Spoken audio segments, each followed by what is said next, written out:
Well, hello there. It is 7:30 p.m. CST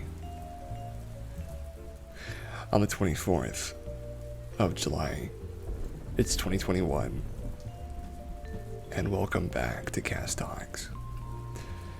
Today we have some very good news as far as the show goes, with a host of new faces from, well, hello there, Playful. It's good to see you. We have some new faces showing up today, at least I hope to see them soon, and they are welcome sights and welcome additions to a lovely audience here at Cast Talks. We have some good news, some animal videos, and we'll be doing a little bit of catch up here in just a second. To begin with, we have a few follows from a few days ago that happened between streams, so I'll read them out for you now.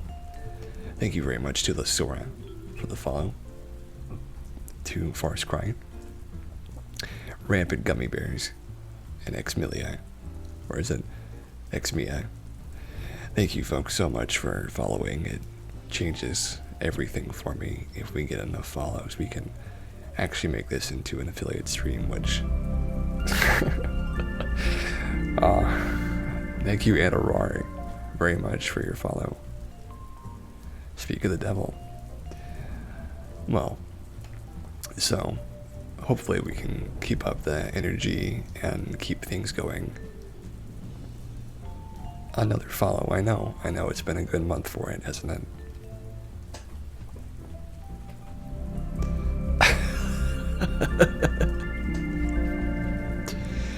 Thank you, Aaron1532, for your follow. Man, we're going crazy recently with these follows. Well, this is a special night then. It's a special Cast Talks. It's the follower stream. It's lovely. But we are going to start with some good news before we get... Well, hello there, buddy. Welcome to the stream. Hello, PG. I'm glad you could make it. So to begin with, we're having a story by the name of "The Future Belongs to Renewable Energy," says India's largest oil baron in Greenland, which ended the search for oil, by Andy Corbley, from the 19th, actually. Let's see how this one isn't very long. Lovely to have you, buddy. The future belongs to renewable energy is a big thing for big oil's fourth biggest player and Asia's richest energy baron to say. But Mukesh Ambani is letting his money do the talking, all 10.1 billion of it. In late June, the chairman of Reliance Industries, one of the largest oil companies on the planet, announced a 750 billion rupee investment in a brand new renewable energy supply chain.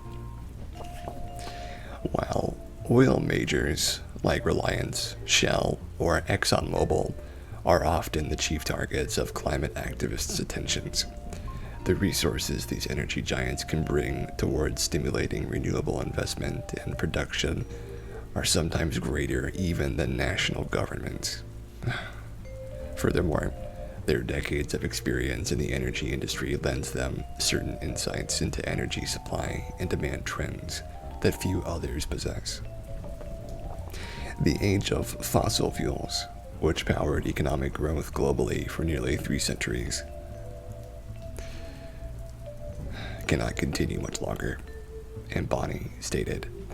The huge quantities of carbon it has emitted into the environment have endangered life on Earth. 600 billion of the rupees will produce 4 gigafactories. I have never heard that word before, gigafactory. I like it though, it sounds cool. Where solar arrays, hydrogen fuel cells, and battery grids will be produced, and another 150 billion will help reinforce the value chain through strategic partnerships.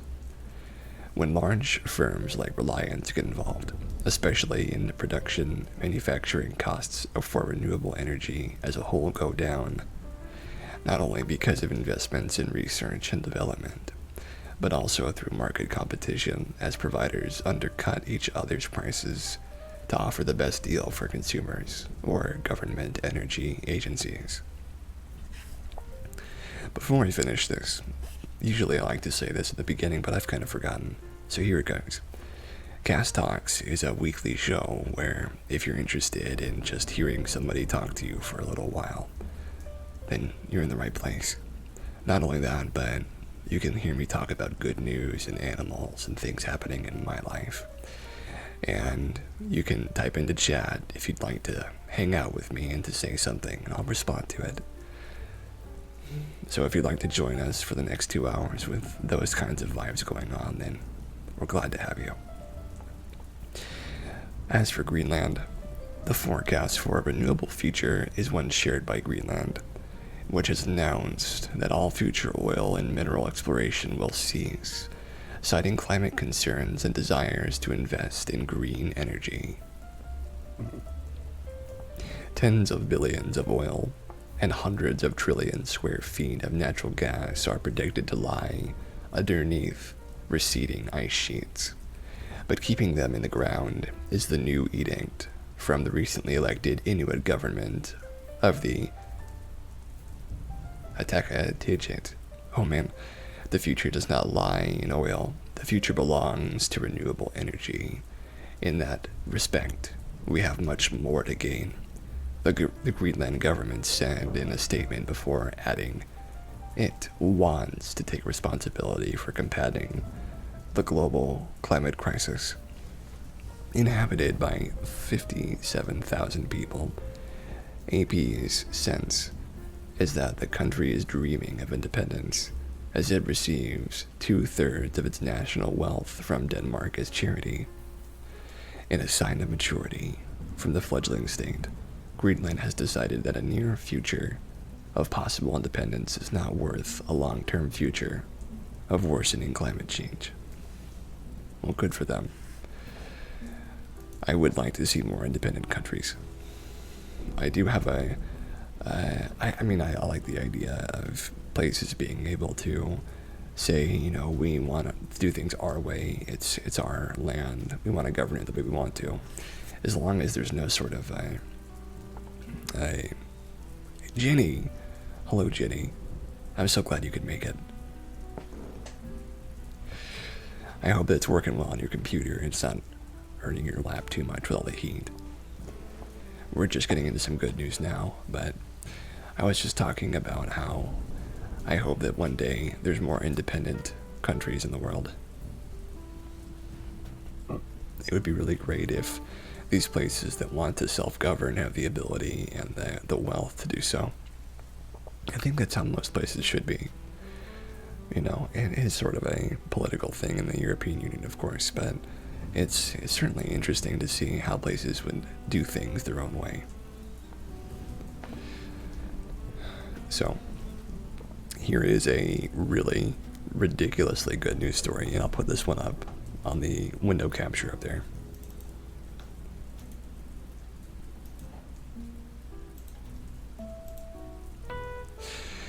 The Wizard of Oz makes prosthetics to fit any animal, lending a human hand of compassion, by Judy Cole. When an animal faces the loss of mobility, especially when there's an amputation involved, the impact can be devastating. Until not all that long ago, chances for a normal life were slim, if only someone could come up with a solution. Imagine the difference it could make to countless lives. Well, someone has. Derek Campana, star of BYUTV's Wizard of Oz, a pioneer in the field of prosthetics and orthotics for animals, is kind of like what you'd get if you crossed Dr. Dolittle with the $6 Million Man. Gosh, the references. Since 2005, Campana's Pet Fitters, Bionic Pets, and Animal Ortho Care have been building custom-made mobility devices for animals of all sizes and descriptions, from cats and dogs to eagles, tortoises, cows, foxes, camels, goats, and even a 6-ton African elephant that's one big prosthetic. my gosh, look at that thing. Wow. In Wizard of Oz, with his wing dog, Henry riding shotgun, Campana travels the US creating custom designed devices to help pets with a variety of mobility issues. It's about making families whole again, Campana told People. I get to build these prosthetics at their houses. I get to experience the joy on the animals' faces and those families' faces as they walk again. At his home base in Sterling, Virginia, Campana spends much of his time doing fittings and casting molds. In order to create the forms, he painstakingly hand sculpts, finishing the devices with a vacuum-formed plastic and a variety of other materials. How in the world do they make them that darn huge? You're telling me, I mean, a prosthetic for an elephant? I can't even imagine where you would begin with that. Here's a duck on its lovely prosthetic. Looks like it has a definite need for them, but it might have swimmers. Oh wow, oh my gosh.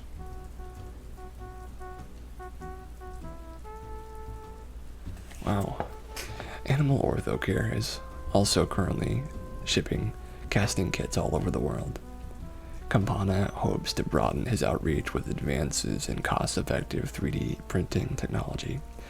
And since every animal that comes to him presents its own unique puzzle, expanding horizons and searching for new solutions is what Campana is all about. It's always interesting, never boring, and I'm constantly learning, he told VPM News. Being able to combine my passion for building with helping animals is just an awesome thing. I've created my own industry here, so it's kind of like living the dream. One of the most important parts of Campana's mission is educating both pet owners and veterinarians about new and emerging options for care. He admits when he first started out, he got pushback from veterinary doctors trained in more traditional methods who didn't fully grasp the benefit and the potential benefits of orthotics and prosthetics for animal applications. However, since then, he's been steadily striving to show how such devices can actually offer better outcomes, including less post-surgical downtime, and in some cases, eliminating the need for surgery altogether. These days, the feedback he gets is pretty much resoundingly positive. For Campana, it's easy to be a cheerleader when you truly love what you're doing. Seeing dogs wag their tails, their eyes kind of sparkle again. That moment when they haven't walked in the last couple of years, or maybe they've never walked before in their lives. You see them just run and get up, and those are the moments that I kind of live for. That's why I do what I do, he told VPM. I never thought in my wildest dreams I'd be helping animals all over the world, or even helping animals in general. It's not something you think of as a child because it never existed before, but if you have that idea, go for it. And if you're passionate about it, go as hard as you can for as long as you can, and you can make a huge difference in your life and in the life of so many others. Let's see, I'm going to try this video, but I'm worried about it. Wow, look at those prosthetics.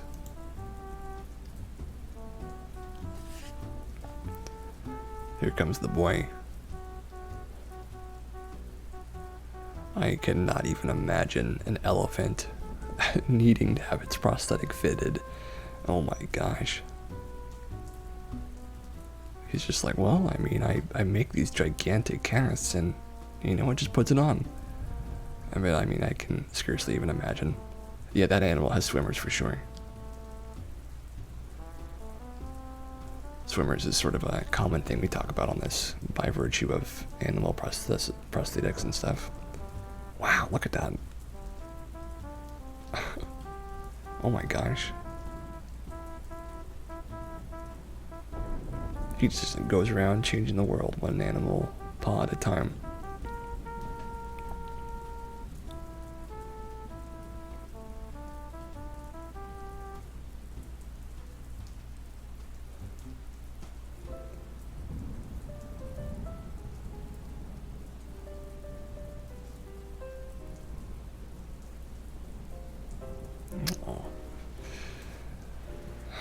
It makes me want to go back to the animal shelter when I see stuff like this.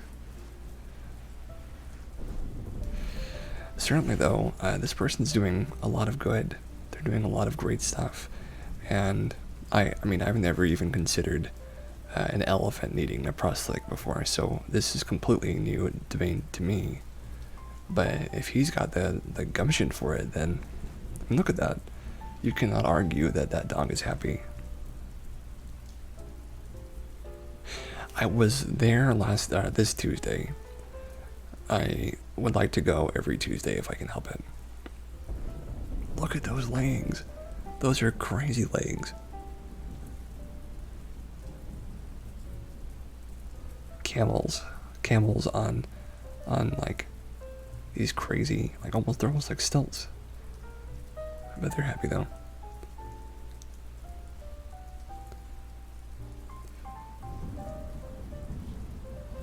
Wow. Camel prosthesis. Ooh, I love that thing he was just using right there. That was really great. Look at that.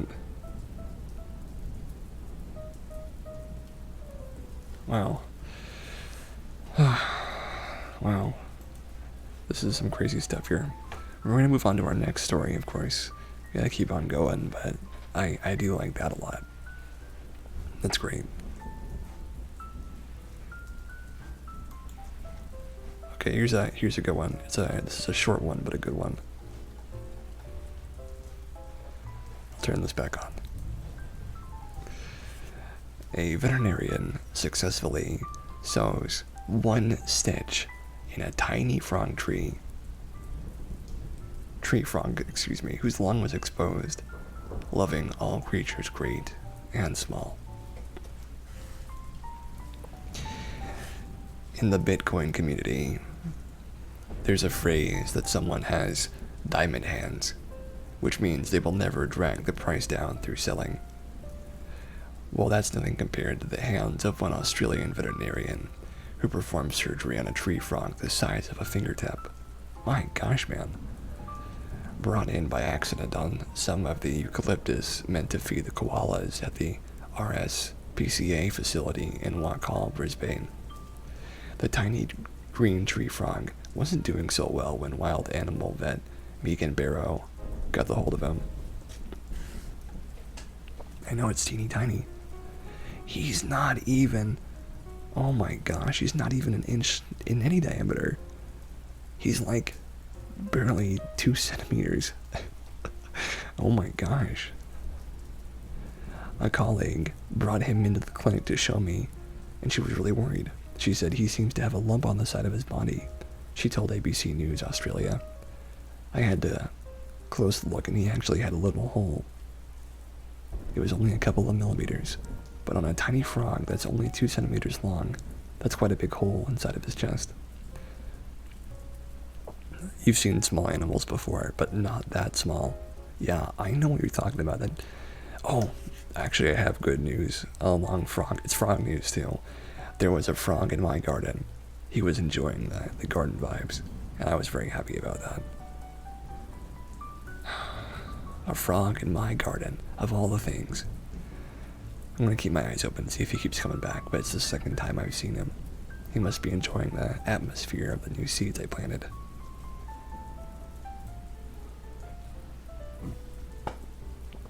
Some of the frog's internal organs were poking out of the hole, and so the treatment plan was pretty straightforward. The frog needed a stitching up, and so administering anesthesia diluted to 1/1000th of a dose to compensate for his tiny size. Barrow set to work. Gosh, he needs such a small amount of anesthesia. He's just so tiny. He needs like a tenth of a drop of anesthesia, and he's like, whoa, he's good. That's all he needs. That wasn't the end of the compensation, as all the surgical tools, the needle, and the suture material had to be minuscule.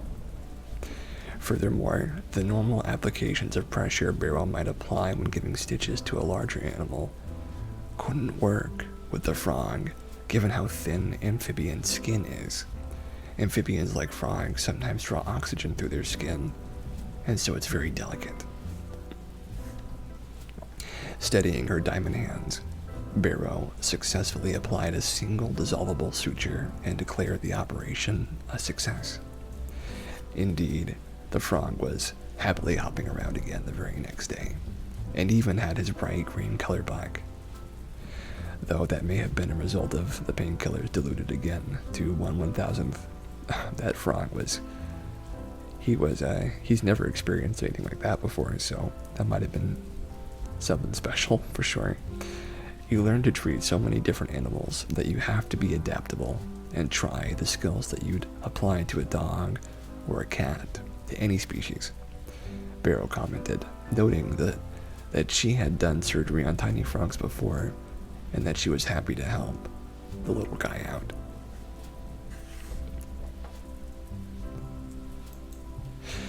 I can't even imagine what it's like to be that tiny. I mean, like a human. You come up to a human and you're like, what is this? It's like you're playing Shadow of the Colossus. You're just like climbing around. Like, I don't know what I'm gonna do. It's just so big. What can I even do up here? And then they start performing like a surgery on you to heal you. And you're like, oh my gosh, they fixed that hole in my side. The Colossus helped me. So it's like the opposite of Shadow of the Colossus, kind of, in some ways. And, I mean, I'm sure he was pretty scared. Scared frog. But, you know, reminds you of greenies. I actually don't know what greenies are. I don't know what those are. I'm so sorry. I think I've heard of them, but you might have to remind me. It's an SL thing. Oh, okay. That's fair. You'll have to find it for me someday. Yeah, that'd be great. So that was a good one. I really do like the idea of a tiny frog being very happy and having a lot of good things going on because of its awesome the sutures, they're so tiny, you know, but the frog is going to heal up just fine. It's one of those dissolving sutures from the future. Lovely stuff. So here's our next one. Stem cell-based cure for type 1 diabetes draws nearer with FDA trials launched by Andy Corbley from July the 20th of this year. While type 2 diabetes is largely preventable, type 1 diabetes is a disruptive autoimmune disorder that was once thought incurable. Once is the key word here, as a new and uncontroversial form of stem cell treatment should be able to cure the disease once and for all. Relying on transforming a small piece of adult skin tissue into beta cells in the pancreas, the ones which produce the insulin hormone elusive in diabetics. The treatment bypasses the genetic mutation that causes the immune system to attack these cells, which creates the disease. Diabetes, especially type 1, severely limits quality of life, and if not carefully managed, can result in serious complications like, well, I won't go into what. Furthermore, it costs the U.S. medical care industry around $85,000 per patient per lifetime's worth of treatment. An enormous burden that, if lifted, could save the entire sector hundreds of millions. Researchers at the Salk Institute for Biological Studies, an avant-garde force in all forms biology, have pioneered a new way to produce beta pancreas cells for this type 1 treatment. And now the only thing standing in the way of it becoming available in a hospital setting is safety trials in humans. Stem cells are an extremely promising approach for developing many cell therapies, including better treatments for type 1 diabetes. Salk Professor Juan Carlos is P. Belmont, senior author of the corresponding paper, told the Salk Press Department. So I have a gripe. Some of these doctor titles are too long. Now I appreciate they went to school for like 12 years. I get it. They've done a lot. They've done so much. But some of these titles, and some of you know this, are like a whole paragraph of titles. And I mean, I like titles as much as the next role player. But, I mean, enough is enough, you know what I mean? It's like, okay, we get it, you went to school. I don't know, maybe this is big talk coming from somebody who's never been to college, but it is a lot to get through sometimes. Luckily, that one wasn't too bad. This method for manufacturing large numbers of safe and functional beta cells is an important step forward. The reason that stipulation is important is that while their paper gives 11 citations to the concept of using stem cell therapy to cure diabetes, going all the way back to 2007, there are challenges as yet unsurmounted with manufacturing beta pancreas cells before stem cells were used. It's so crazy what they add to the doctor title. I know it is a little much sometimes. I mean, you can get someone who's like, you know, Master of Medicine, a university student from blank, head CEO of blank, scientist at blank, researcher at blank. You know, it just keeps going, and it's like, oh my gosh, I get it, please, save it, and just save it. Sometimes all the time. It isn't all the time, but I know what you mean. I know what you mean. Believe me, I know what you mean. Before stem cells were used, patients could receive transplanted islet cells from donors with a totally functioning insulin system. But low donor rates made this treatment a slow burner, even though it was successful.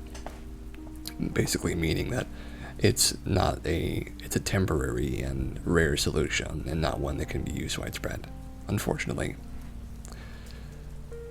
Existing methods of stem cells only successfully convert around 10 to 40% of the human pluripotent system cells into beta pancreas cells.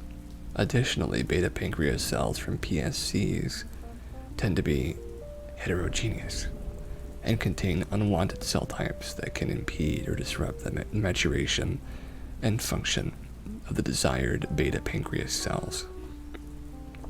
Previous methods for utilizing PSCs to create beta cells also sometimes result in a dysfunction, or in some cases the formation of teratomas, which I wouldn't advise looking those up if I was you.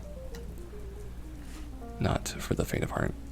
In order for beta cell-based treatments to eventually become viable options for patients, it's important to make these cells easier to manufacture. Co-first author Haisang Liu, a former member of Dr. Belmont's lab, told Salk, "We need to find a way to optimize the process." And they did just that, utilizing a 3-dimensional petri dish. Oh my gosh, I've never even heard of that. This is news to me. Allowed the cells to interact and grow in an environment similar to how they would naturally, and within 2 weeks of being transplanted into diabetic mice, their blood sugars dropped to a normal level like those seen in non-diabetic mice.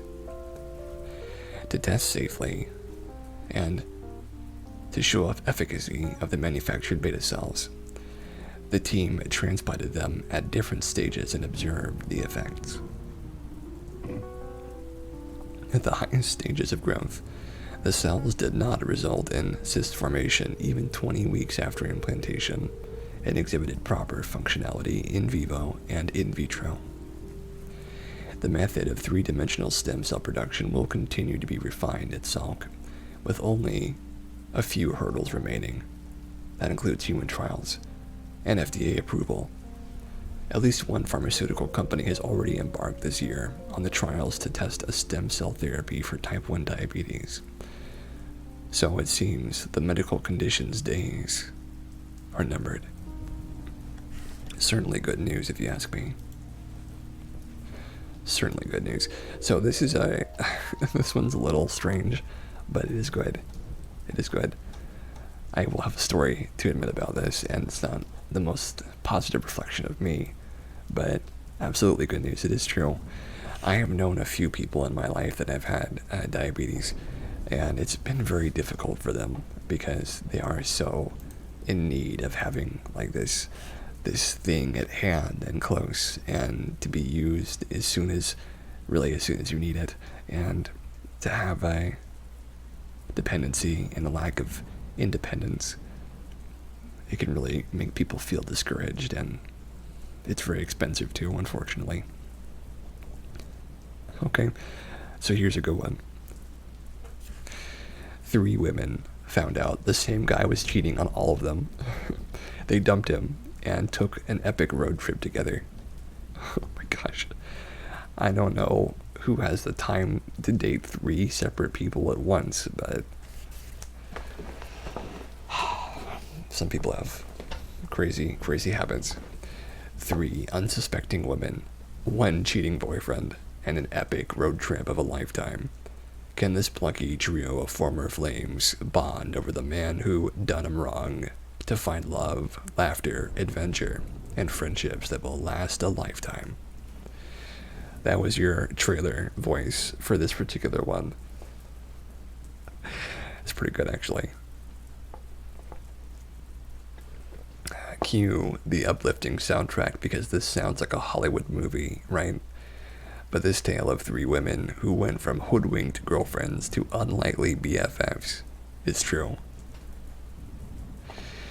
Abby Roberts, Becca King, and Morgan Tabor were all dating someone they thought was a great guy, only it turned out their Prince Charming happened to be dating all 3 of them at the same time. My gosh. I can't even imagine the trouble that would get someone into. You'd have to leave town. You'd have to change names. After this, you'd have to change names. Around last Christmas, some too friendly texts and flirtatious photos led Tabor to believe something strange might be going on. As it turned out, her less than stalwart lover's social media accounts confirmed her worst suspicions. The 21-year-old in Boise, Idaho. Can you say Blair much? Oh my gosh. I can't. It's hard to fathom being able to share to have 3 responsibilities and 3 lives for 3 different people. Like, that's. I don't know how someone could keep up with that. So much lying. It's just crazy to me. The 21-year-old in Boise, Idaho reached out to one of the girls via Instagram to share the bad news that their exclusive boyfriend was less than exclusive, and they began to bond as they shared their mutual feelings of shock and dismay. Oh man. But that relationship was just the tip of the proverbial iceberg. Tabor's further sleuthing revealed that in addition to the other Idaho woman she'd already contacted, the boyfriend, who shall remain nameless, had also been simultaneously dating an art student from Salt Lake City. Oh my gosh. I don't know how you have this much time, man. The nameless man, he has he's just too much. We were having a great time, and then around December, I got a text from 2 girls. Roberts told the Salt Lake City Tribune. One of them basically said, "Hey, are you dating this person?" And I said yes. And they're like, "Well, we're both dating him too." So that's a huge shocker. Oh my gosh. This is a great story. I really like this one. This might be one of my favorites so far.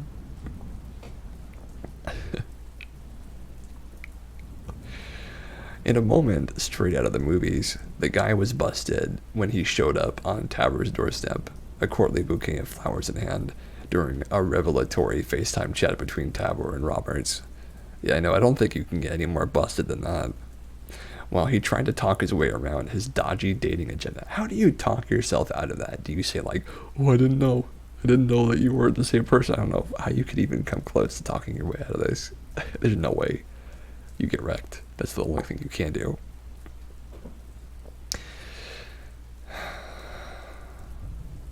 While he tried to talk his way out of it, the girls weren't buying the sorry line of defense he was trying to sell.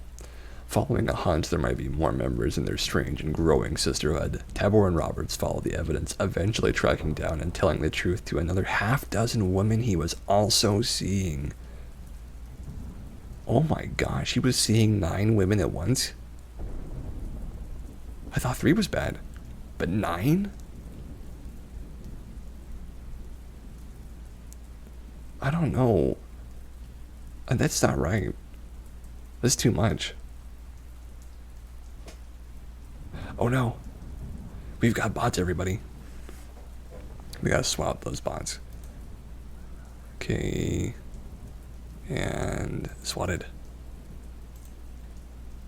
And swatted. Okay, we're good.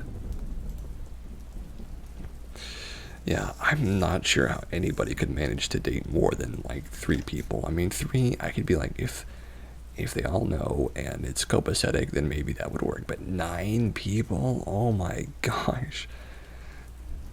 Oh, that's too much. That's just way too much. After a brief confab, the 3 women summarily dumped him, but rather than become bitter over the experience, they eventually decided to meet up.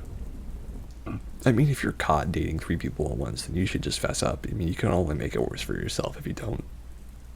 Right? Like, I don't know how you can think you can get your way out of that.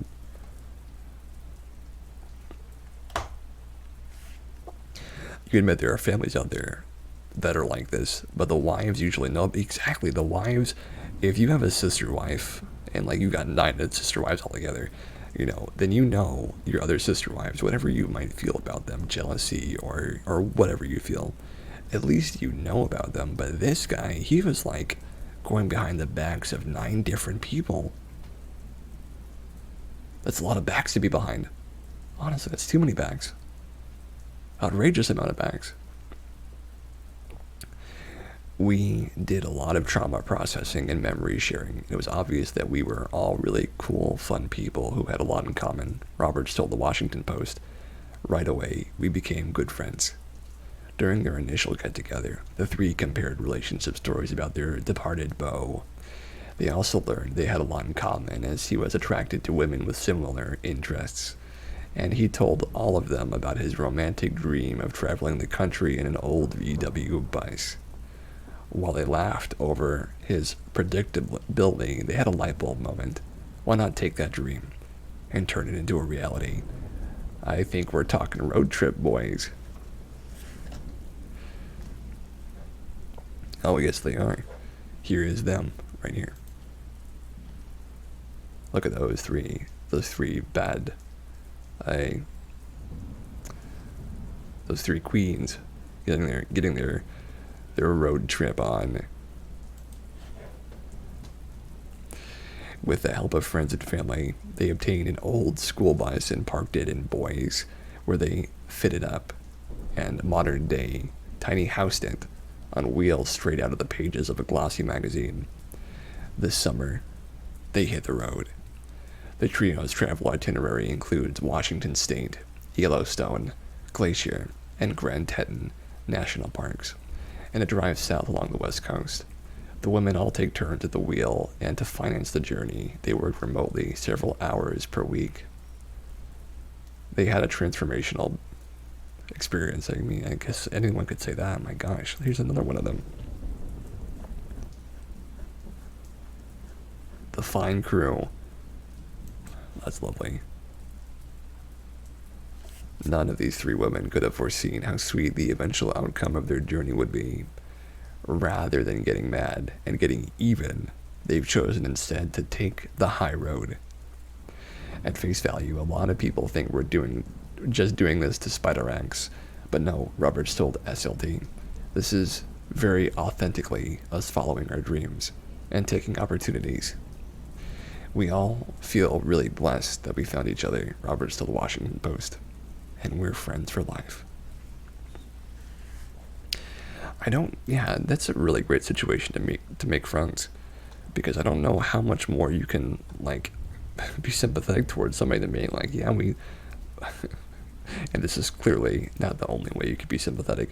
We dated the same person who was dating all of us at the same time. You know, you can learn a lot about that from just that experience. But I do have to admit something, and I will admit this now. Even in my, like, and this is no excuse for anyone's poor behavior, I will admit, but I have been, in the past, a poor boyfriend or a poor partner. I have had my moments of being so discouraged or upset or hurt, or being so mad or so alone in bad relationships and in at least workable relationships that I've been unfaithful. And I want to let anyone out there who has had those feelings know that it doesn't make you a bad person to feel that way or even to act on them. It just means you have a moment of weakness. And that moment of weakness doesn't make you unfit to be loved or to be cared for. It just means you need to work on yourself and work on loving what you already have in you before you try to find somebody else to do it for you. So, don't be too worried about it. Don't beat yourself up. Admit that you're wrong. Admit that you made a mistake. And if you have to, start over. But never cheat or be unfaithful and then lie about it. Because that can only worsen the trauma of the truth being revealed and worsen the trauma to yourself of having been so cruel and so thoughtless. Always be honest, even if it's just so revolting to say it out loud. You always got to be honest. And that's a little tip for you there. I hope that helps. I mean, even good people make mistakes, so it's really all right. Don't let it eat you up too much. But that's it for that. So here's another good one. Chemists find breakthrough treatment for Alzheimer's and Parkinson's that protects brain cells from amyloid plaque. I've never even heard of amyloid plaque. Alzheimer's and Parkinson's are diseases of the brain in which gradual degeneration of neurons leads to loss of speech, memory, and thinking. My good friend Y, her baby sister, has Alzheimer's, and she spends as much time with her as she can and loves her as much as she can because she knows that things do get worse for her, and they certainly might not get better very soon. And she, I think, has a low opinion of the possibility of her sister being any better than she is already. But I know I've heard many stories of people that have at least improved slightly by traveling and by going places and seeing new things. And I know it's a horrible thing, Alzheimer's, but it's another situation of don't give up hope. And just be there for the person you love, even if you're only there as a stranger to them at times. At least it's a stranger who cares about them, and there's something about that as well. That's not so bad. Leads to loss of speech, memory, and thinking. Existing remedies are aimed only at suppressing symptoms, but cannot stop the process of neurodegeneration itself. Now, Russian scientists have synthesized chemical compounds that can stop the degeneration of neurons in Alzheimer's, Parkinson's, and other severe brain pathologies. New molecules of pyrrolyl and indolylazine classes activate intracellular mechanisms to combat one of the main causes of aged brain diseases, an excess of so-called amyloid structures that accumulate in the human brain with age. Experts from various institutes, including the Ural Federal University, took part in the study published in the European Journal of Medical Chemistry. Our compounds activate the synthesis of specific heat shock proteins and cause their accumulation in the cell. This is kind of sounding like Star Trek jargon to me. I know it isn't, but it has that like, oh my gosh, I don't know what any of this means thing. Said researcher, co-author, professor at the Department of Organic and Biomolecular Chemistry at URFU, Irina Utopova. Proteins of this type make it possible to protect neuronal tissue from an excess of toxic amyloids and to protect cells from various types of stress, including proteotoxic stress, oh my gosh, characteristics, and neurodegenerative diseases.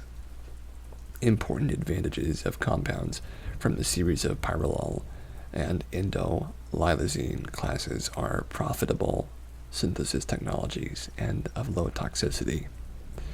The obtained compounds were tested in cellular models of Alzheimer's diseases and secondary injuries after traumatic brain injuries.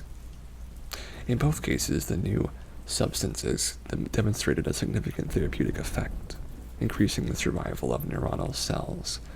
The most effective compound has been tested in living tissues of rats with secondary injuries after traumatic brain injury. According to scientists, the use of pyrrolylazine in rehabilitation therapy allowed the animals to avoid the appearance of movement disorders and degeneration of hippocampal neurons. The research team, made up of experts from the Institute of Cytology of the Russian Academy of Sciences, the Institute of Organic Synthesis of the Ural branch of the Russian Academy of Sciences, and the Ural Federal University, took part in the study. This has been continued to study the mechanism of action of new compounds and preparing for their preclinical testing. We'll keep you updated on what happens next with this hopeful research. So I would be very happy if my friend Y could have really good news about her sister. I mean, I want people to live as comfortably and as old as they want to. I mean, I myself would like to live to be at least 60.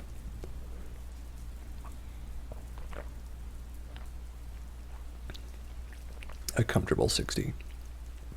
And then if I can, my next goal would be 70, and then 80, and then 90, and then 100, and then 200, which is where I would go from there.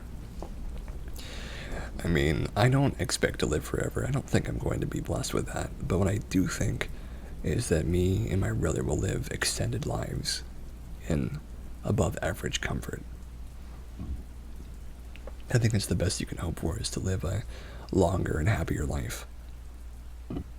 It's not so bad to think that you might get wrinkly, or your skin might start to sag, or that you might get pains and aches. I mean, that's the way life is. And in the past, I've been extremely worried about aging, just because it is a scary thing to think about changing so much. But everything ages. Even steel ages. And steel and titanium are the strongest things we can make in our society, but they age too. Even diamonds age, just very, very slowly. If you've ever heard of this, you can actually turn your remains after you have passed. You can have them turned into diamonds if you would prefer. I don't think they make them very big. They're like ring-sized diamonds. I've always thought, though, if you can make someone's ashes into just a huge, like a, I don't know, basketball-sized diamond, my gosh. A whole basketball of grandma. I wonder how she'd feel about that. Not that I have access to those ashes myself, but certainly if I could turn my family into gigantic diamonds, I mean, I'd think about it. I'd at least give it some thought. I know, right? I'd think about it. But, I'd like to be turned into seeds, and into like oak seeds or tree seeds. I know what you meant, Anna. I'd like to turn them myself into seeds and become like trees all over the planet. Or to be planted on other planets, planted on Jupiter or Venus or Mars. Wouldn't that be awesome to have a Cass tree across the galaxy? A galaxy of Cass. One can only imagine what that would be like to be a tree planted in different ecosystems. Certainly would be a very giving tree if it could have like apples on it too. An apple tree. I'd be a green apple tree myself. But yes, we're doing great. This is a great episode so far. We have a little bit more good news to get into as we move on, but we've also got some awesome animal videos to watch. which if any of you have any animals you'd like to see, then please feel free to tell me, and I'm more than happy to watch those videos and to show them on screen. We have the running of the goats. New York City Park gets rid of invasive and poisonous plants with 24 goats enjoying a vacation. Look at those goat boys. If one doesn't want to use herbicides to control their lawn, what's the alternative to constant mowing and hedge trimming? Well, in the olden days, they used goats. Puppies. We can watch some puppies for sure. I'm totally cool with that. In fact, many organic landscapers today use goats, as they are living weed whackers. Oh my gosh, I've never heard of a goat described that way. Immune to all sorts of natural poisons and seemingly unfazed by thorns. They can eat poison oak as easy as we can eat a piece of celery. Oh my gosh, I never knew this. In Manhattan's Riverside Park, 24 goats have been unleashed upon untended and overgrown brush and weeds in order to avoid having to use chemicals or spending thousands in labor costs. Onlookers gathered round to watch the calico herd of animals charge into the park during the running of the goats, as rooters called it. They chowed down on Japanese knotweed. They noshed on porcelain berry. They snacked on multiflora rose. They easily traversed the hard-to-reach terrain behind me and gulped down poison ivy without even giving it a second thought, said Dan Gorodnik, Riverside Park Conservancy President and CEO at the ceremonial day of development. It's healthy for the goats. It's good for the environment. That's farm to table for you. Along with working much longer hours than landscapers, goats, according to Jordan Martins Jehanek, son of the owner of Green Goats Farm, who provided the animals, actually neutralize a lot of seeds of the various unwanted plants, preventing them from regrowing next year. The team of 24 goats will eventually be reduced down to 5 lucky landscapers: Skittles, Miss Bo Peep, Chalupa, Malamar, and Buckles, who will live in the park until August 24th, at which time the greatest of all time goat grading competition will produce a winner, who presumably gets the next park all to themselves. Here's a video from Reuters. Oh my gosh. The goats. Look at the horns on that one. Wow. Goat horns are so... You grab the goat by the horns, you know what I'm saying? Look at them go. They know where they're going to. They know what to do.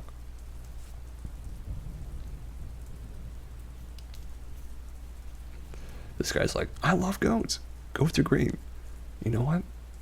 You should love them too. If you don't, then get working on it. Look at them. You'll learn to love these goats. I mean, I could learn to love a goat, I'd say that much. Look at them go. They're just chewing. They don't have to ever stop chewing. I know, look at them. They just keep on going.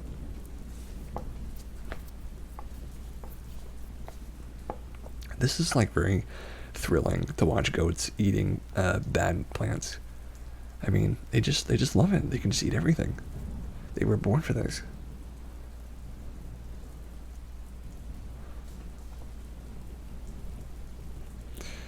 I love the chin scruff that goats get. You know, the beard that they get. You know what I'm talking about? They're like Dumbledore beard. It's great. Look at this guy. Very typical nerd-looking guy. Good for him. And they can just keep going, too. They can just keep going. This is not going to appear on my show. Anyway, yeah, they can just keep going. Okay, so we're doing one more. Oh, we're going to do our commercial break. Or not commercial break. What am I talking about? There's no commercials on Cast Dogs. I'm just all frazzled because of the goats, so don't mind me. So at the halfway point, it's about an hour into the show, we usually stand up, we stretch our legs, we go get some coffee or some tea, and we go just relax outside of our room, outside of our chair or bed for a while. Oh, thank you so much for coming by, Jenny. I'm so glad you could make it. And I'm so glad to have you here. Thank you, and I hope to see you again soon. Lovely. So we take a break, go stretch our legs, and come on back in 5 minutes. So make sure that you go to the bathroom or stretch out for a little while, and then come on back, because that's what I'm gonna do.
And we're back.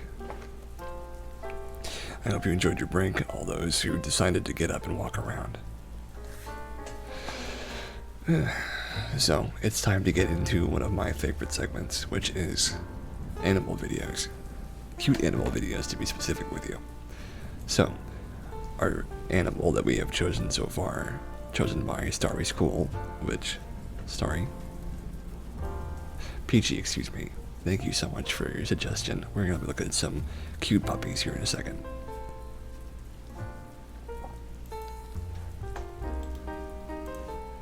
Usually we go for Dodo videos, because Dodo makes very good videos. Oh, come on. Save that one for next time. Here we go. This is a laggy internet. Not learning to do its job properly. Ooh, there's a good one right there.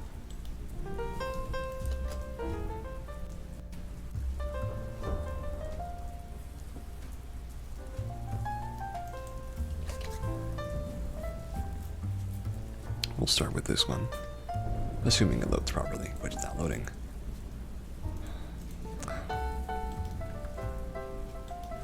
Here we go, let's try that.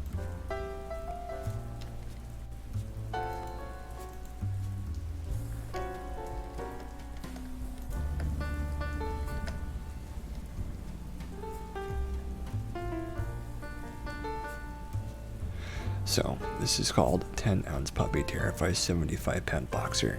This is a Dodo video.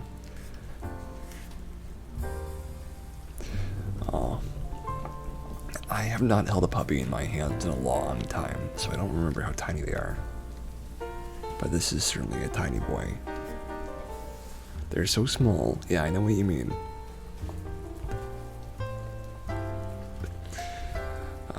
I did hold some kittens recently, and that was something special too. So tiny. It's true.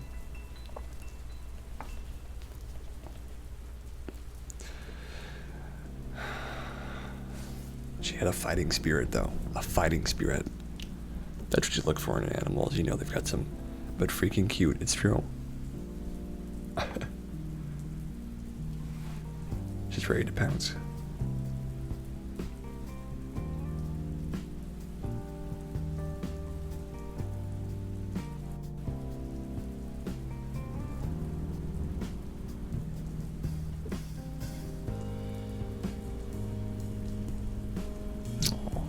Nibbling on the ears. Look at her go. She's climbing.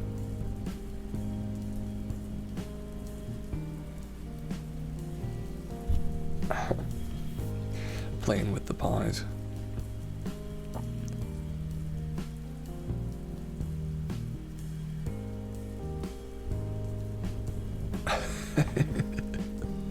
You're like the size of a bug, but you smell like a dog. I like that line. It's a good one.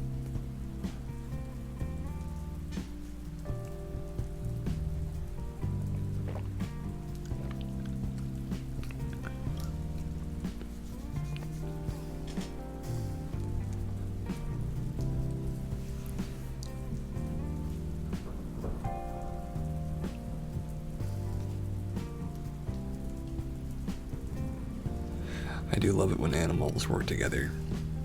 And this is the classic case of animals working together. Oh, her fur went all white.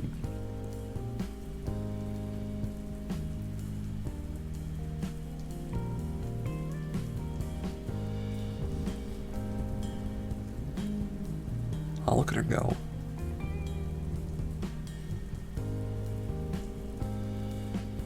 I guess that is a Gallivant, isn't it? I haven't heard the word Gallivant used in a while. It's very sweet, though. It's very sweet.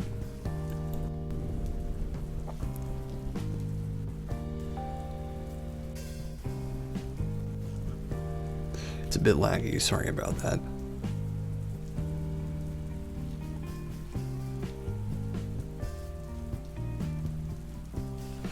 So I've thought if I wanted to own a dog, if I'd go for a big dog or a small dog. I like both, but whatever works best with a kitten would be amazing. I'd like to get a baby dog and a baby cat at the same time. I think that'd be the best. I was talking with Wyatt about that too. Alright, well that was Lemon the cutie. And see if this video loads, which I don't think it will. Yeah, I'm having trouble with these videos. Let's see.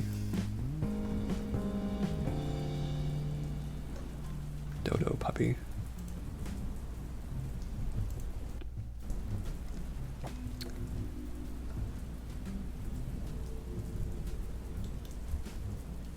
Okay, we got 2 more.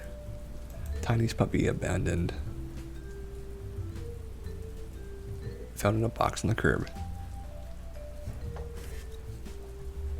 That's an Amazon box. You could fit in the palm of your hand, less than a pound.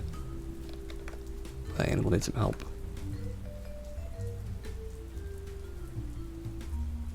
You can tell when animals get that pink and brown around their eyes. That's a huge sign of a problem.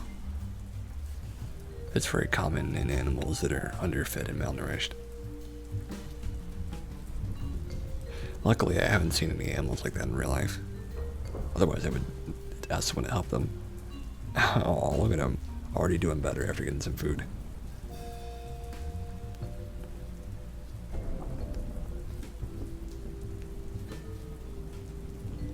Here, I will turn the sound on for this one. Oh, he looks real tired. He looks really tired. We decided to take him to the vet. They determined that he was effectively blind, and he definitely had some sort of hearing. He's blind, wow. And he was really anemic. He got the appropriate medication. It was like a flip switch. Jackson was very snuggly. He would just curl up in a ball on my chest. Crazy.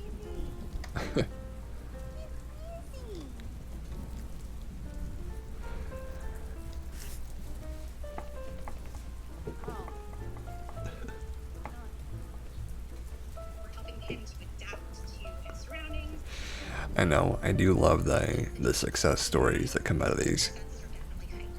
He's growling at me? What? Are you for real? You're so vicious. Oh, look at that boy. And then I introduced him to my cat. Oh no, the cat. The cat is like not sure what to do with this dog. It's got that like, I want to get out of here, but I'm also curious kind of energy.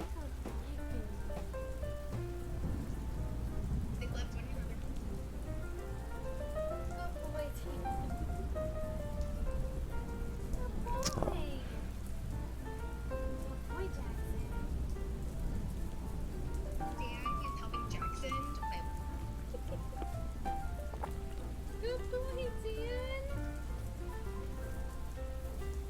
That cat has extremely yellow eyes. Not just loved, but given everything that he needs possible to grow up big and strong and lead the happiest life.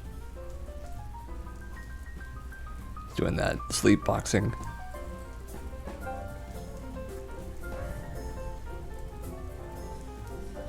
Look how he's grown. He's got that brown patch on his ear.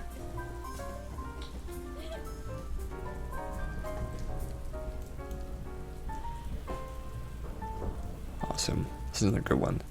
Yeah, my video, loading the quick extensions is not working very well for me right now. I don't know why. Let's do it this way. Oh my gosh, they found him in that concrete right there? Pillar, and there was this tiny little dog. He got very big, it's true. He found a dog in the middle of a war zone.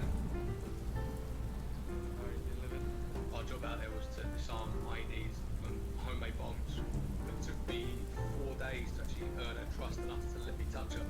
You're light, buddy. Hence where the name Barry come from. We just thought it was a boy, so we just called her Barry. Have a nice trip, buddy. And it wasn't until we did get her back, we showered and we realised that she was actually a girl. Aww. Me and her become inseparable. Every day she come out on jobs with me, she was always with me on task. And not just that, she become the morale of the entire town. Aww, look at them. Everyone was so pleased to see her. Every day someone had a brand new toy for her.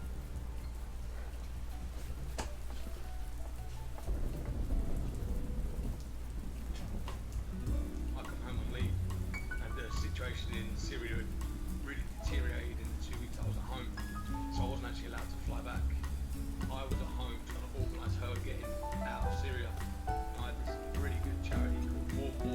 Hormones. Right, we worked together to get Mary out of serious crap.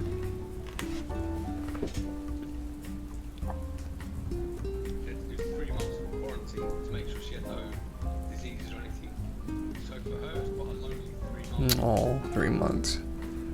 That's a long time for any animals. Like 3 months, my gosh. Drive all the way to Paris Airport, Charleston Airport, pick her up, and then drive back tonight. So we'll go to plan, and she's with us tonight. I was really nervous because obviously I was like a tiny little puppy, and then all of a sudden she's this big dog. My concerns were sort of, will she This guy looks a lot like a mix between Chris Hemsworth, or the guy who plays Captain America, and who plays Thor, and also someone else, Zac Efron too. No, I'll roll it on her back. You know that's the good stuff right there. Rolling on her back, just like Jane. I was talking to Peachy about Jane earlier.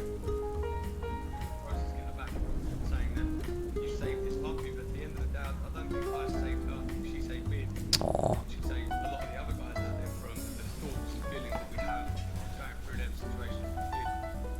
Gosh, that's horrific. As much if more for me than I have for her in the sense of my own recovery.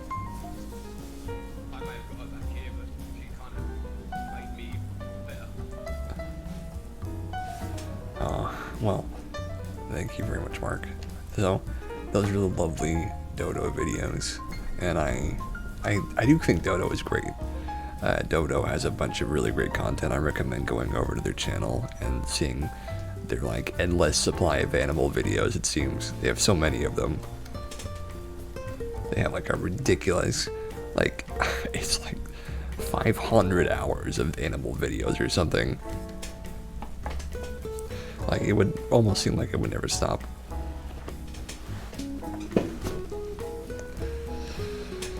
They've got a lot. So we're getting back to our good news. But I hope you guys enjoyed watching the animals. So here is from Andy Corbley from July the 22nd. Mussels can help filter microplastics out of our oceans without any harm to the mollusks. Here's a quick one.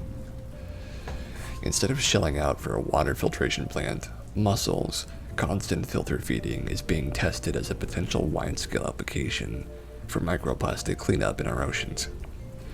Belying their humble evolutionary step. Oh my gosh. Starry's cool. Thank you so much for your follow. That's great. Thank you so much. I've had a smile all stream long, and it's only widening my smile seeing stuff like that. Oh gosh. But thank you. I'm very happy to see that. A voracious filter feeder, mussels absorb microplastics and then excrete them while doing no harm to the organism. Microplastics are devilish pollutants that come from tire wear, fracture off long floating plastic debris, or get pulled off artificial textiles and end up in the ocean by sewage. They're so small that often the required fineness of a net in order to collect them ensures that any marine life, even tiny ones, will be collected as well. A trial near Plymouth Marine Laboratory in England is looking to see how many mussels it would take to make a meaningful impact on microplastic pollution. A blog entry from a biologist at our EPA suggests that one adult mussel can filter feed through 15 gallons of water a day, and that a 6-mile bed of mussels can remove 25 tons of particulate matter a year. My gosh, that's a lot of mussels. That's a lot of mussel. The Plymouth trial is replicating an earlier experiment that placed around 300 mussels in a float tank that fed them a phytoplankton and microplastics. They collected around 25% of the microplastics that were in the water, a staggering 250,000 pieces an hour. The particles were deposited in the bivalve's droppings, which the researchers say could be used for biofuel because of its carbon percentage. So essentially you would turn plastic into muscle droppings, and then that would be turned into fuel. My gosh. Just don't put it in any diapers, right, Peachy? We don't want that. This was funded by the Waitrose Plan Plastic, a grant program for plastic cleaning solutions funded by the sales of plastic carrier bags at Waitrose grocery stores in the UK. Out in the Plymouth Sound, the team monitoring the mussels keep them in clusters and buckets under which they are suspended in receptacles to ensure all the waste is collected and the microplastics can be disposed of properly. The trials so far have been extremely promising, and we're very excited about the positive impact systems like these could potentially have on estuarine areas, particularly in places where microplastics might accumulate, such as marinas, harbors, or near wastewater treatment works, said Professor Penn Lindeck, head of science, marine ecology, and biodiversity, in a press release. While nanoplastics can pass through the muscle's membranes and into their limited anatomy, the microplastics that are too large to harm them at levels they are currently found in the oceans. This has been a really exciting experiment because we always hoped that mussels would have the capacity to filter out microplastics, but they do it really well, and they do it without harming themselves, Lindeck says. Here we can see a gigantic field of mussels as far as the eye can see. This woman's like, did you know about mussels? They can really grow, and they take out microplastics, and then they, you know what with them, and we know what they do. She's all about it though. She's 10,000% into mussels, as any person should be. They are a bit gross looking though, aren't they? Not the prettiest things. Alright, I've seen enough of you. Now show me the mussels. Oh, look at them. They're very strange looking.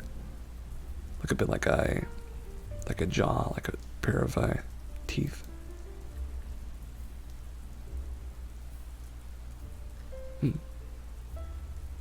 Enough of the people. I want to see the mussels. Show me more mussels. Oh, what's it? That's it. No more mussels then. Oh well. Okay, on to our next one. So this is a short one. This is a bit of a fluff piece, even compared to the other lovely pieces we've had. A fisherman was thrilled to find a Milo pearl in his seafood lunch worth up to $350,000 by Good News Network from July the 22nd of this year. A crab fisherman was delighted after being surprised by a rare orange Milo pearl in his seafood lunch. My gosh, could you imagine that? Here's the pearl. 40-year-old Prasern van Phunuan took home a large sea snail he caught while trawling for crabs in Prashop, Kiri Khan in Thailand. The fisherman boiled the seafood for a meal, but while he was slicing off the cooked meat, he hit on something hard and found a pearl. He then took the bright yellow orange pearl to his younger brother, who checked the internet and told him it might be a type of expensive Milo. Fisherman Prasendran said, "My family has been fishing for generations, but I believe our fate is about to change because of my lunch." It's pretty great. The precious gem is being kept by the family in a plastic container wrapped in a cotton ball, but has not yet been weighed. Officers from the Department of Marine and Coastal Resources and local fisheries departments have been informed, but they are yet to visit the family to check the authenticity of the pearl. Curious neighbors, however, have already flocked to their house to have a look at the pearl. Pressenron added that they will be ready to sell the pearl at the right price after it was checked by officials. He said, "We know the pearl is expensive, so we want to give it to the person at the right price after it's been checked." In February, trucker Monthian Yansuk found a similar pearl in Chonburi province, while fisherman Hachai Niamdekai stumbled upon the rare gem in Nakhon-Si Thammarat. In January, Hachai was offered, "You have to go, but my stream is lovely." Well, thank you so much, PG. I hope I get to speak to you again soon. I'll probably be on the Discord tonight after the stream. So thank you for stopping by, and have a lovely night. Hachai was offered up to $351,000 for the 7.68 gram precious gem, so the most recent lucky fisherman could truly see his fortunes change quite soon. Mellow pearls range from orange to tan to brown in color, with orange being the most expensive shade. They're usually found in South China Seas and Andaman Sea off the coast of Myanmar, and they are produced by predatory sea snails called Volatidae. Volatidae, I've never heard of that before. That's something. Oh, here's a great one. Never give up. Terrier lost 290 days after vacation is found again thanks to social media. Look at that happy face. That is a lovely happy face. You're on vacation and somehow your family dog goes missing. You search and you pray and then you search some more. As the days go by with no word, your brain may tell you it's time to give up hope, but in your heart you never do. And sometimes that hope is rewarded.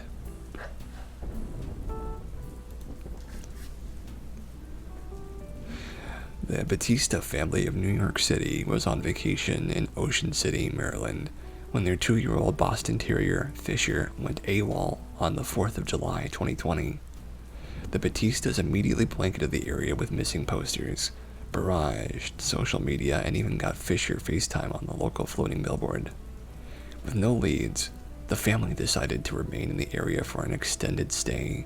They hired a tracker and even went so far as consulting with an animal communicator in hopes of tapping into Fisher's whereabouts using Doggy ESP. What a thing, but to no avail.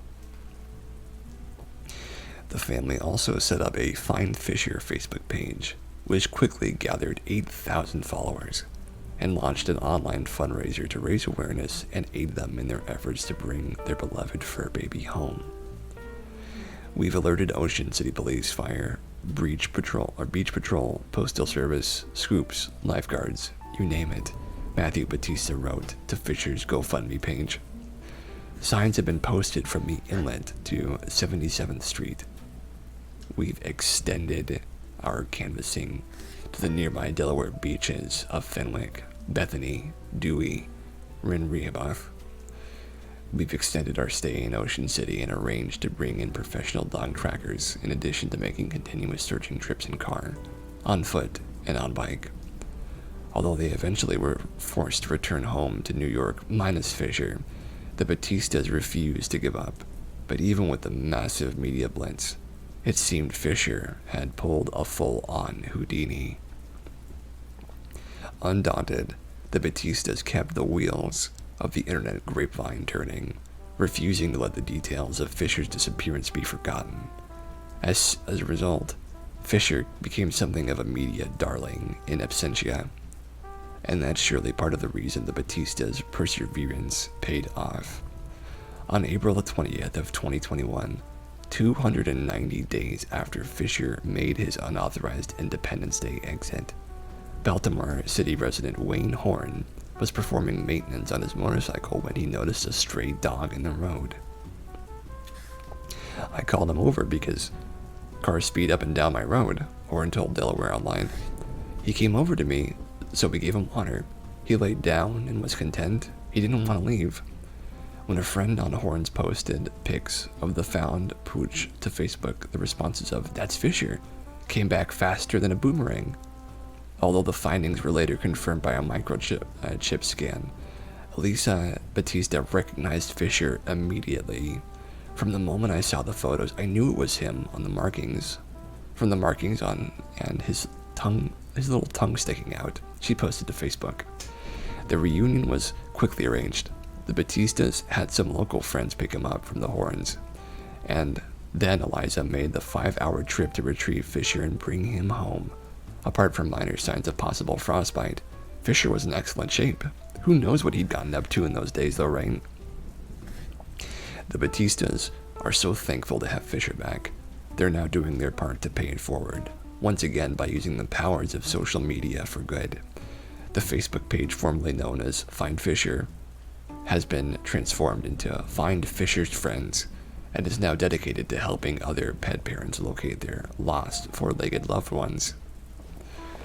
That's fantastic. The family has also pledged to apply any leftover funds from their GoFundMe to the charity of Fisher's Choice once he was safely back with his family.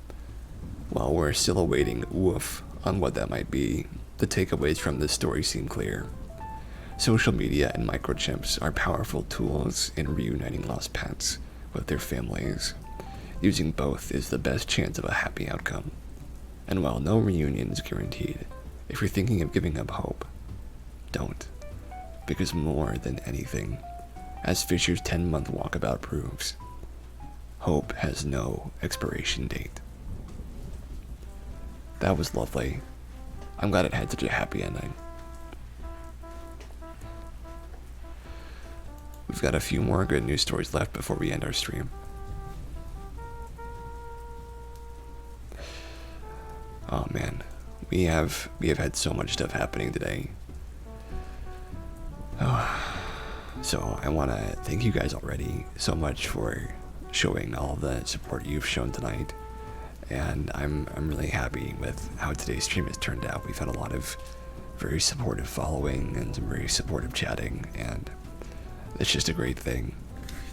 It all comes from me going to actually love in Second Life and then to a sim that was all about baby girls. And both of them, this was amazing. Thank you so much. It's not over just yet, but you're welcome. I'm glad I could help you, and I'm glad that you've been here for this. We've got about a half hour left, but I wanted to state that I am totally blown away. I really am, by how helpful this has been, how awesome it's been, how just amazing it's been to have all of you folks here with me. I can only say thank you so much, but thank you. Thank you very much. Now let's get back to the good news. In fact, let's play ourselves an animal video in the background while we read this. I think that'd be great.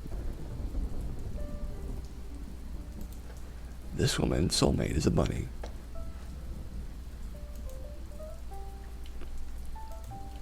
Assuming it plays. It may very well not play at all.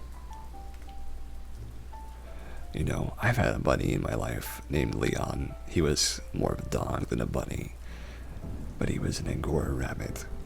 A lovely, lovely little guy.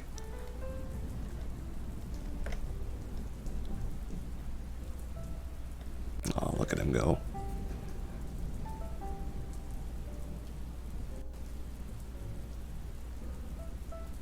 He would cuddle on her belly. Wow.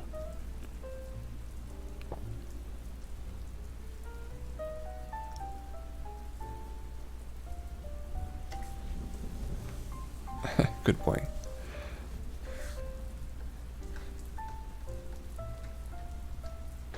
So here's another good one. Waitress in tears after receiving thank you note from widow eating alone. Since the start of the pandemic, there have been tons of stories making the media rounds about crazy generous restaurant customers leaving behind outrageously large tips to the amazement of stunned and deliriously happy waitstaff. While it's true that an extra or even extravagant monetary tip is always a nice bonus, sometimes a heartfelt show of appreciation can mean a whole lot more. Last Sunday, as waitress Megan King was working a routine shift, she took the order of an elderly woman who was eating alone. King classed their interaction as pleasant, but nothing out of the ordinary. She came in about halfway through my 17-hour shift. Oh my gosh. And it was on Sunday, which is always pretty busy, King told Newsweek. About halfway through her meal, it started to slow down, so we chatted for a few minutes. Small talk, nothing too deep. She told me she was almost 70, and she wanted to stop by an old favorite for a bite. But the note the patron left behind with the $3 tip on her $11 check brought King to tears. Thank you very much for your kind service, it read. This is my first time eating out alone since my husband passed. I was hoping I could get through it. As she'd eaten her meal, King noticed the woman seemed quiet and contemplative. The waitress's first instinct made her assume there might have been something wrong with the food, but in hindsight, King wishes she'd been a little more alert to her customers' cues. I wish I would have taken her quiet as an invitation, she told Newsweek. I think that's what she wanted, looking back. I guess she did in a way. She needed an ear. King says she was so choked with emotion when she read the note, she had to take a moment to pull herself back together in the ladies' room. On Tuesday, captioned only with the words "in pain," King posted a picture of the note and wants her tearful reaction to Twitter. And now, the viral tweet has amassed more than 821,000 likes so far, and a ton of feedback. That's super sad, but also sweet at the same time. One viewer commented, I just want to give whoever wrote this note a hug. Some commenters noted that they thought the woman had given King short shrift on the tip, leaving only $1, which was not the case.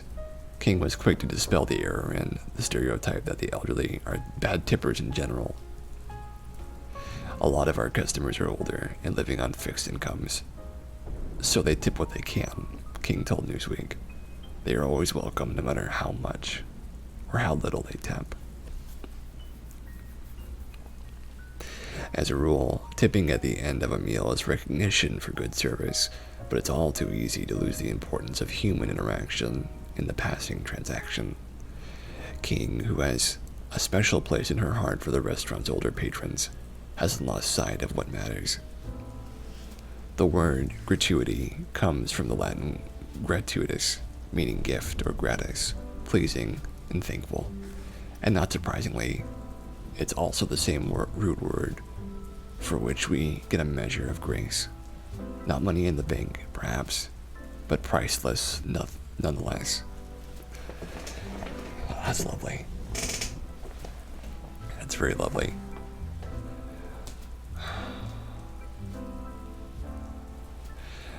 Oh man.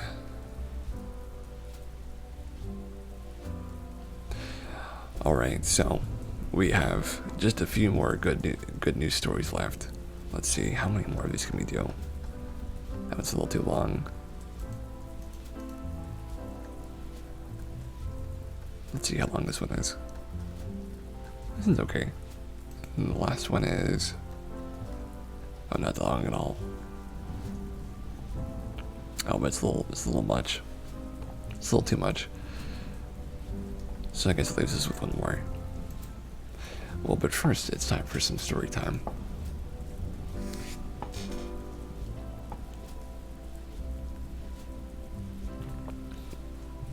Of course, I want to continue watching YouTube, of course.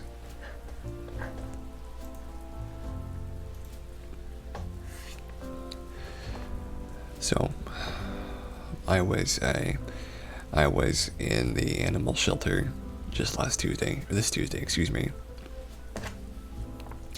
And I was very much interested in walking some dogs.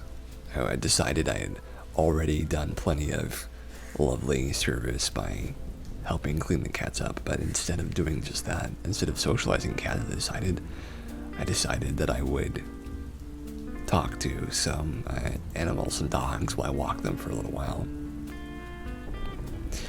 And so I walked 2 dogs. I went out into the pens and I was shown all the different animals. There were about 10 dogs lined up in the kennels. And they were so excited and ecstatic and kind of crazed to see me that most of them started jumping and barking and howling at their cages and using their claws and teeth against them. I admit it was scary, but I didn't let that take me too much. The first dog that I walked was named Hope.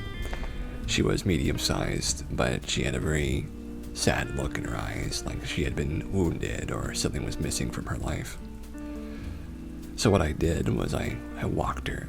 I put the the leash around her neck and I took her for a little walk. We did that for about, 15 minutes.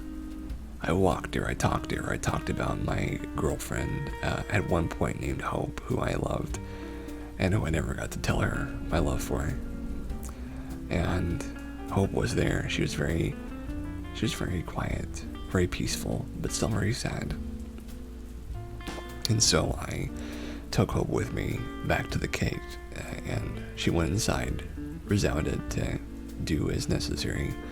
But after that, I went to go see the other dogs, and the two dogs beside her were just barking and howling and jumping on their cages, and I just couldn't get them out without them going crazy. It was like too much for me. So I was like, I can't work with this dog because they're just too rowdy.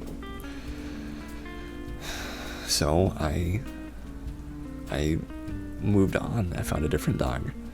And then I saw Jane just sitting in her cage, looking like nothing bothered her at all. And she was a tiny pit bull, bulldog breed. And she was just sitting there quietly, not really bothering anybody, not really doing anything, just smiling at me, patiently waiting. And I walked over to her, and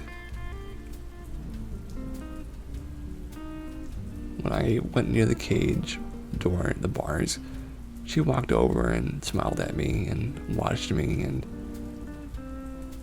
then when I opened them, I put the leash around her neck and I just sort of walking her out, and she was just so polite and pleasant. And as soon as I brought her out front, she rolled onto her back and started begging me to rub her belly. And I couldn't help it, rub her belly. I couldn't help it. She's just so cute and so clearly affectionate. And I just rubbed her belly, and I just enjoyed the moment I could spend with this animal, which was completely free, completely wholesome, and nothing was expected of either of us but to have a great time and to spend that time together. And so I walked her around for about 20 minutes, and after the 20 minutes were up, and after I had gotten plenty of walking in, I then was told I could give her a bath.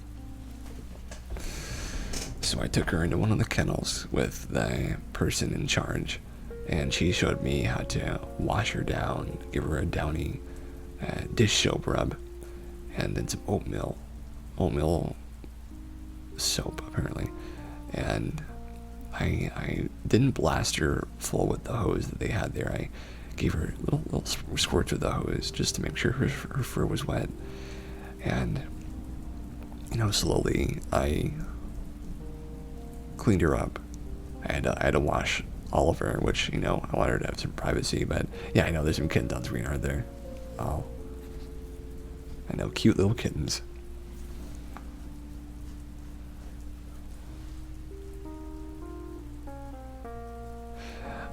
They remind me of the kittens that I was socializing with.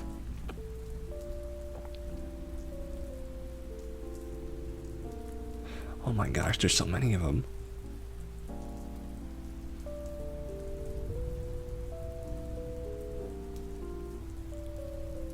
Oh no, she's loose.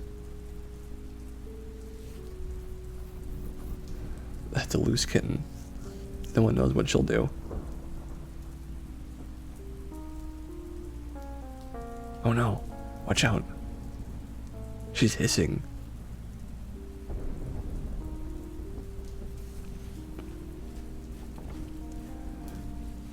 But yeah, I had an amazing time with Jane. I cleaned her up and I toweled her off, and she was shivering for a little while, which is the saddest thing, is to feel her shivering. I felt so bad for her because I wanted her to have warm water to take a bath with, but they didn't have warm water, and so she was just shivering. And I was like, oh, I gotta clean her up. And I toweled her off as quick as I could, and then I just gave her a big old hug, just let her know that it's all right and that I'm here for her. I talked with her the whole way through. I did. I just let her know that I was there and that I'm taking care of her, and that no matter what's going on in her life, I'm there for her in that moment. I just wanted her to know that I care about her. And you know, I feel like that helped. I feel like that did help. And you know, I've met so many nice people these past 2 weeks. I've met the people at that baby girl sim, the people at Actually Love, and I've just had so many amazing memories these past few days. And I don't know what to do with them sometimes. I feel like I'm overwhelmed by them. But all I could say is having that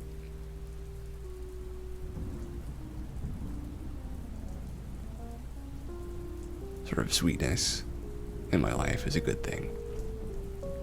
She does not look happy to be pet. She looks very wary of the petting.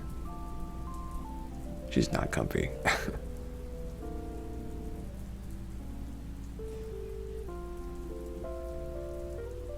Yeah, it's so nice.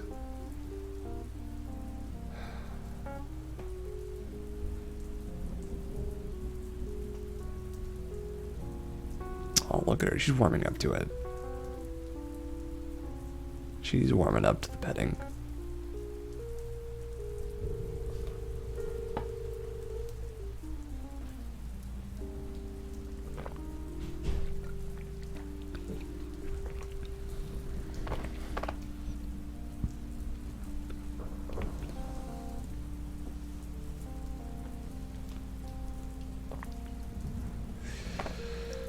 And I'm very happy about how this week has turned out. There have been so many good things.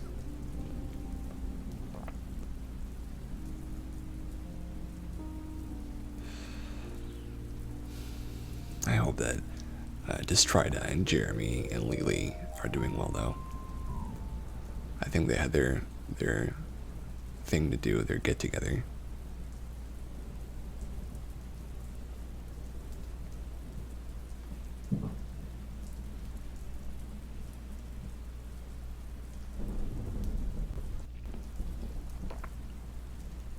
Oh, what a cutie pie. See, she's all happy now. She had her babies in the garage. Hey, I'm from San Bernardino.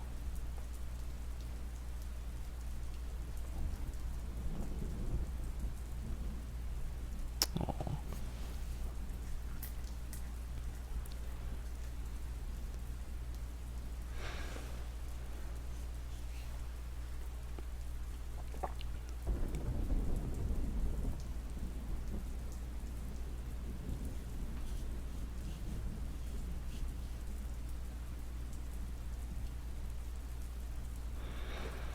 Oh man, what a night. So we've got our last news story before we call it.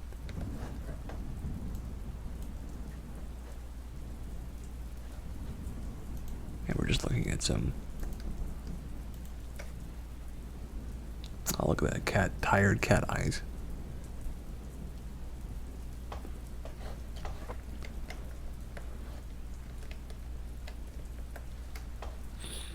Realtor transforms abandoned properties into tiny home villages that give permanent housing to chronic homeless.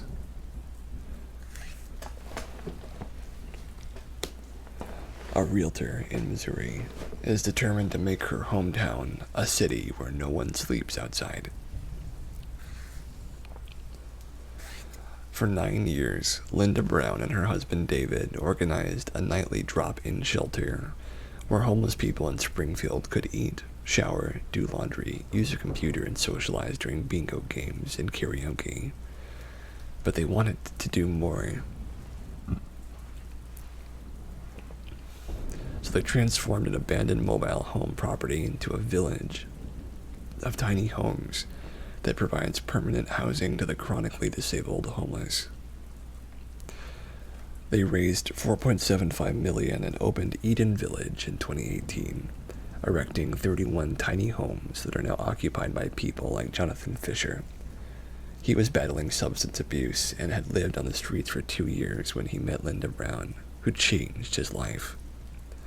In the worst moments of my life, Linda gave me guidance, care, and made me feel like I was still worth something.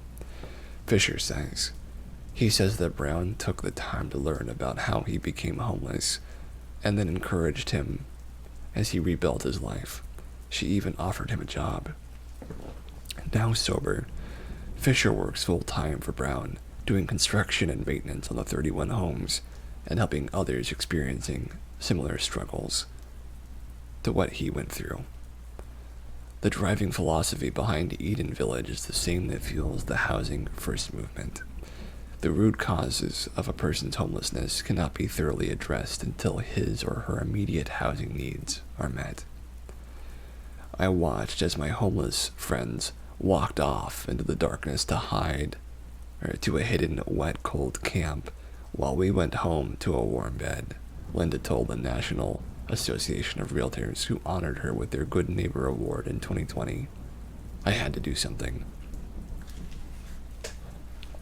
That was the moment that formed her vision for the tiny home village that serves as a place where the chronically disabled homeless can live with dignity and self-worth.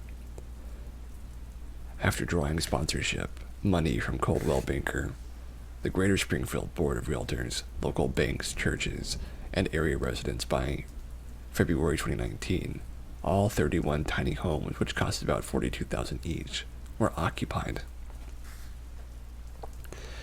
It takes someone who wants to do something and then believes they can.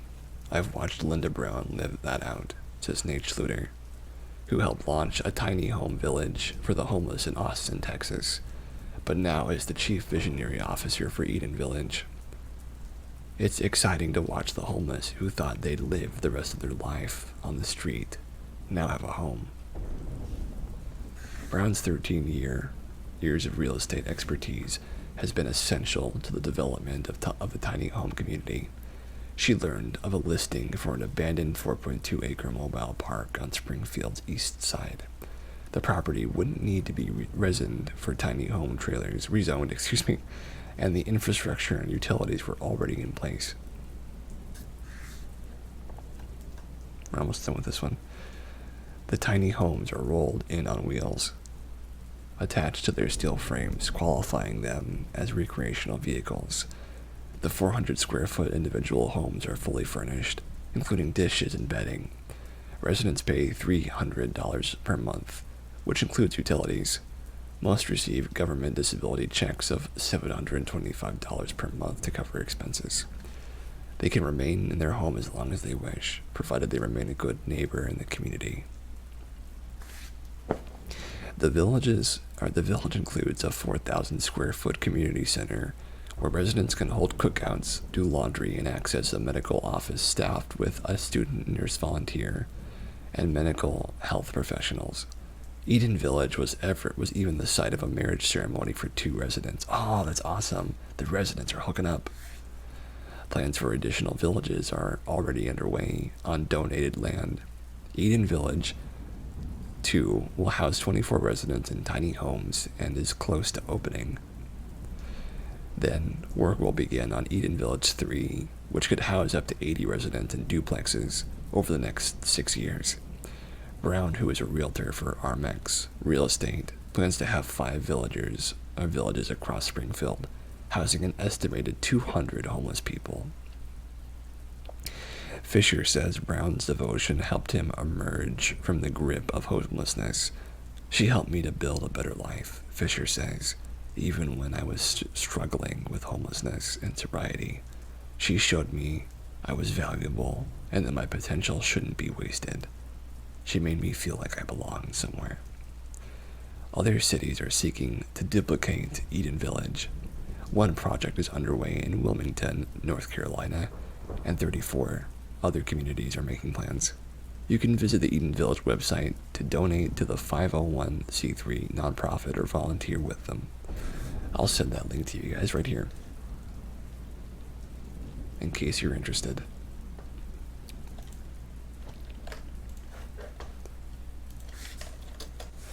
And that is our last good news story of the day. So here is a link to my Discord, my personal Discord, where all of my updates and all of my stream alerts go out live. And if anyone would like to join us on that Discord, then please feel free to come over, because we are all about people showing up and having a good time, and we love to have new people. We love to have people show up and have a place to be themselves, and we welcome anyone who's willing to be good and to have good vibes. But that is our last good news for today, and we're coming to the end. I want to thank Anarar. I want to thank Playful and Peachy, who's no longer here. I want to thank Ginny. And I want to thank Bunny Little Paws for all of you being so active in chat. All of you guys make this show worth doing. You're the best part of it, and without you, it would just be me talking to myself on the microphone, which before this show became popular enough to have people in chat, I was just me doing what was I doing? I was just connecting words to things I had already done in my life and telling stories about what those words meant to me. And I was doing it for an audience of basically 0. And it was really hard for me, but those are the first few episodes of Cast Talks. And I am so glad that I was able to move on to having an actual audience of people here, even if it's just like 5 or 6 people. That's a lot better than 0. So, we stream every Saturday at 7:30 p.m. CST. Today is the 40th stream in a row. 40, that's a lot of streams. But yeah, we've done this 40 weeks in a row, and I mean, I'm going to keep doing it as long as it helps people. And if you'd like to show up and be a part of it, then I'm glad to have you. But are there any questions anyone has for me before we finish up? Oh, thank you so much, Rory. Thank you so much. Yeah, if there's any questions for me, I am answering them right now before our stream ends. Wait, did I put 49 on the stream? Did I put 49 on the stream? I think I put 49. Yeah, we have streams for an hour on Sunday nights as well. I think I put 49 on the stream instead of 40. Whoops, my bad. I did. Oh my gosh. Well, that's a little bit off the mark. Anyway, I'll have to change that. I'm not sure where I can change that right now, though.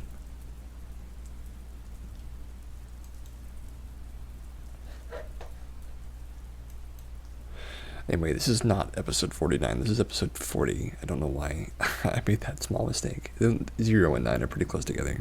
I'll edit it later. But yes, I thank you all so much for being here, for coming and showing up. And we've come to the end of our time. So, as always, have a quiet and safe night. Stay safe. And take care. I'll see you next time, folks. Good night.